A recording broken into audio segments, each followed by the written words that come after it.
Hello students, welcome back to ACS पाठशाला. Today we'll learn about algebra. So algebra सुन के सबसे पहले आपके दिमाग में यही क्वेश्चन आया होगा कि ये algebra होता क्या है, algebra है क्या?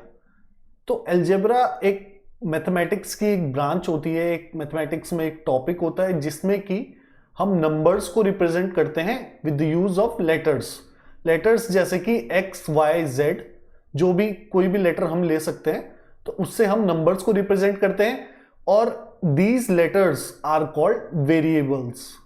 ठीक है, और अलजेब्रा हम यूज करते हैं अननोन वैल्यूज को फाइंड करने के लिए. जैसे कि यहां पर आप देख रहे हो, algebra helps us solve unknown values. तो कोई भी अननोन जो वैल्यू होती है उसको फाइंड करने के लिए हम अलजेब्रा का यूज करते हैं.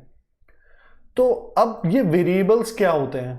A variable is a letter used to represent an unknown number. कोई भी नंबर है जो मुझे नहीं पता है. सपोज कि आपने दुकान से टॉफीज ली, तो कितनी टॉफीज ली ये तो मुझे नहीं पता, तो मैं कहूंगा कि आपने दुकान से एक्स नंबर ऑफ टॉफीज ली. तो ये अलजेब्रा होती है और एक्स क्या हो गया? वेरिएबल हो गया. राइट, ठीक है, तो एक्स हो गया वेरिएबल. स्टूडेंट्स, अब इसी में नेक्स्ट टॉपिक आता है हम पे, अलजेब्रिक एक्सप्रेशन. तो अलजेब्रिक एक्सप्रेशन क्या होता है कि जिसमें algebraic expression contains number and variable and it does not have an equal sign. जिसमें कि हम पे नंबर और वेरिएबल दोनों साथ में हो, उसको हम अलजेब्रिक एक्सप्रेशन कहते हैं. जैसे कि 3x में नंबर क्या है? 3 और वेरिएबल क्या है? x. ठीक है, x प्लस 7 में x हो गया आपका वेरिएबल और 7 हो गया आपका नंबर. 2a माइनस 5 में 5 भी आपका नंबर हो गया, ये 2 भी आपका नंबर हो गया, a क्या हो गया आपका?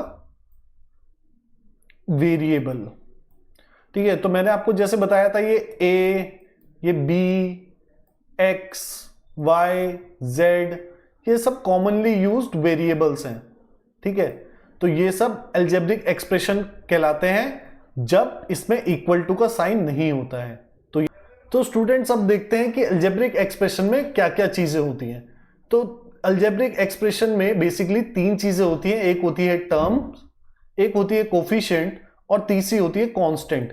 ये चीज बहुत इंपॉर्टेंट है, आप समझिएगा कि टर्म्स क्या होता है, कोफिशिएंट क्या होता है, कांस्टेंट क्या होता है. चलिए, टर्म्स होता है each part separated by plus और माइनस. प्लस और माइनस से जो सेपरेट हो जाए वो कहते हैं टर्म्स. जैसे यहां पर 4x क्या है? टर्म्स है. ठीक है, कोफिशिएंट क्या होता है? Number multiplied by a variable. किसी भी वेरिएबल मैंने आपको बताया था यहां पर क्या है? x है. x के साथ जो भी नंबर होगा वो क्या कहलाएगा? कोफिशिएंट कहलाएगा. और कांस्टेंट होता है a number without a variable. मतलब जहां पर कोई भी वेरिएबल, यहां पर 3 के साथ कोई भी वेरिएबल नहीं है, तो ये क्या कहलाएगा? कांस्टेंट कहलाएगा. ऐसे ही एक और एग्जांपल देखते हैं. एग्जांपल लेते हैं 2x माइनस 5. तो यहां पर टर्म्स क्या होगा? राइट, 2x जो होगा वो टर्म होगा. कोफिशिएंट क्या होगा? वेरिएबल के साथ 2 है तो कोफिशिएंट होगा 2 और 5 होगा कांस्टेंट, क्योंकि इसके साथ कोई भी वेरिएबल नहीं है. ठीक है, बहुत इजी था, कुछ इसमें कोई डिफिकल्टी नहीं हुई. आगे ऐसे ही आप डिफरेंशिएट कर सकते हैं. तो नेक्स्ट होता है इक्वेशन. तो एक इक्वेशन क्या होती है? Equation has equal sign. It shows 2 expressions are equal.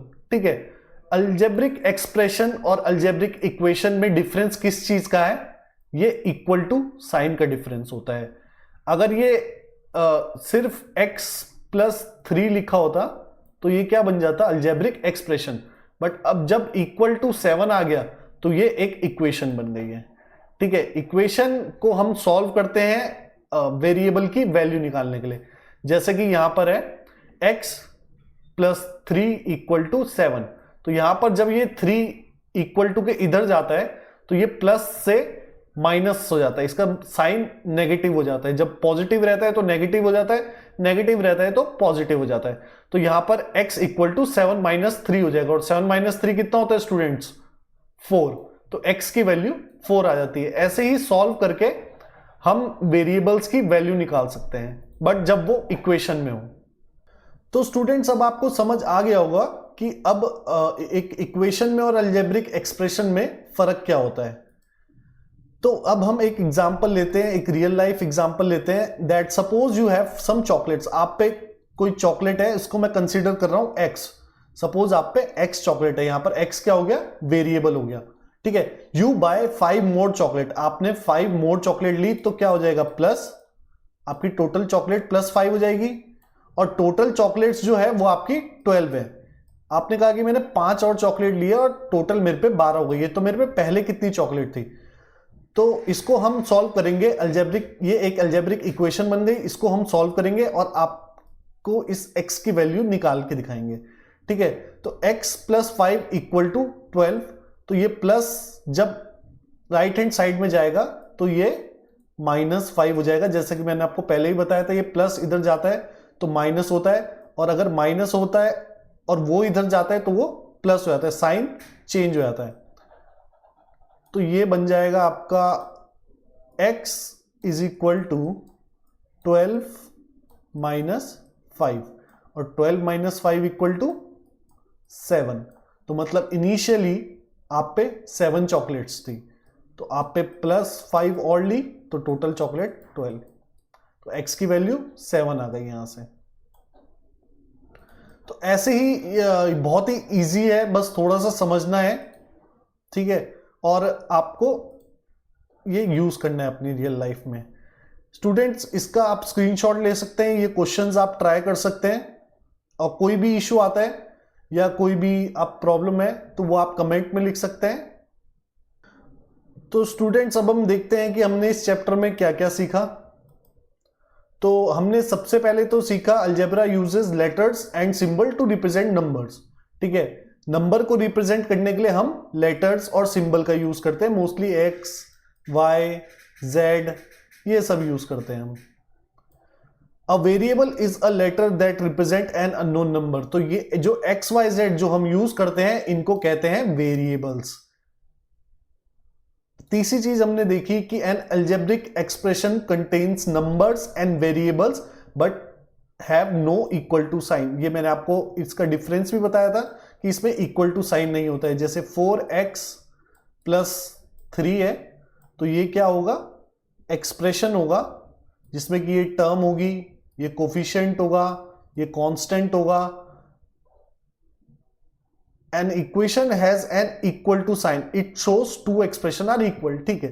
तो जैसे कि हम ये 4x प्लस 3 था, इसके आगे इक्वल टू 2 कर दें तो ये क्या हो जाएगी, इक्वेशन हो जाएगी।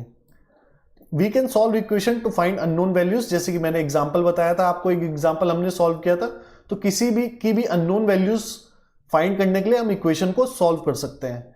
एंड द फाइनल थिंग जो हमने इससे सीखी, बहुत मोस्ट इंपॉर्टेंट थिंग, वो ये है कि algebra helps us solve real life problems easily, ठीक है। इसलिए स्टूडेंट्स अलजेब्रा बहुत ही इंपॉर्टेंट पार्ट है, ठीक है। तो स्टूडेंट्स जो प्रैक्टिस क्वेश्चन दिए थे वो आप सॉल्व करिएगा, देखते हैं किसका अलजेब्रा स्ट्रांग है।